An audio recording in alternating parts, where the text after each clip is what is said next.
Il y avait un leadership américain. Bon, il y avait un leadership américain. Et qui osait exercer des pressions contre Israël. Et à ce moment-là, le grand frère était le grand frère et le petit frère était le petit frère. Et cependant, ça n'a pas marché. C'est-à-dire que le suivi des accords d'Oslo a abouti, et avec un premier ministre israélien beaucoup plus modéré, celui-là même qui dit que le gouvernement Netanyahou est un gouvernement fasciste, et Ehud Barak, lui, n'a pas voulu aller jusqu'au bout des accords d'Oslo. Et même la pression américaine, qui était plutôt à son zénith à l'époque, n'a pas fonctionné. Depuis, il y a eu une formidable inversion.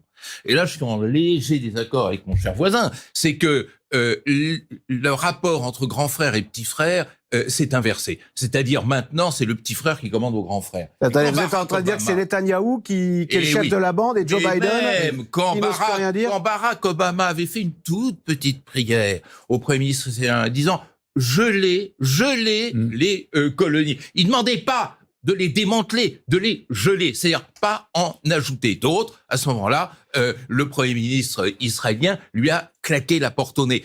C'est-à-dire que quand je disais tout à l'heure qu'Israël a atteint un niveau d'hégémonie régionale sur le plan militaire, voilà l'une des conséquences. Il faut pas oublier, par ailleurs, que les États-Unis n'ont plus que quelques petits orteils au Moyen-Orient.